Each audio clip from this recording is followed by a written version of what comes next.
ఎవరైనా మిమ్మల్ని చూసి వీళ్ళు మా స్థాయికి తగరని మీరు అనుకుంటే, వాళ్ళకంటే ముందే మీరు చూసి వీళ్ళు నా స్థాయికి తగరనుకోండి. మీకు అర్థమైందో లేదని చెప్పిన మాట.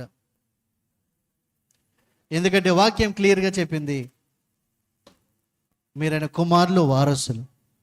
అప్పుడు వాళ్ళకంటే మీరు ఎలా తక్కువయ్యారు? అప్పుడు అలా కాకుండా వాళ్ళు నన్ను ఇలా మాట అన్నారండి, అందుకే నాకు బాధ అనిపించి నేను 3 రోజులు రాక, పోయిన ఆదివారం కూడా నేను మందిరానికి రాలేదండి. మరి ఎంత బాగా అర్థమైందో.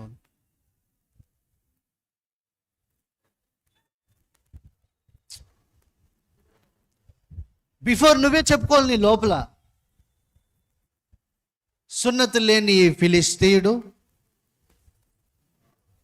ఇజ్రాయేలీలకే సవాలు విసురుతాడా?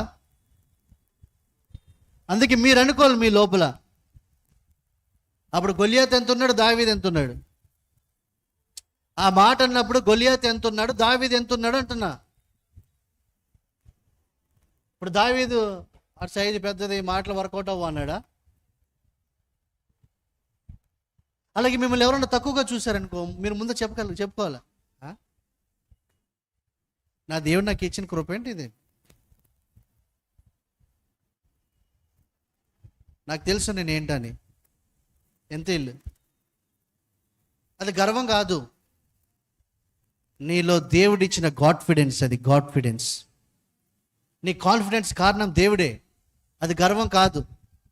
ఏం కాదు, ఏం కాదు, అది గర్వం కాదు. నీ విశ్వాసాన్ని, నీకు అనుగ్రహించబడిన కృపను వ్యక్తపరచడం గర్వం కాదు,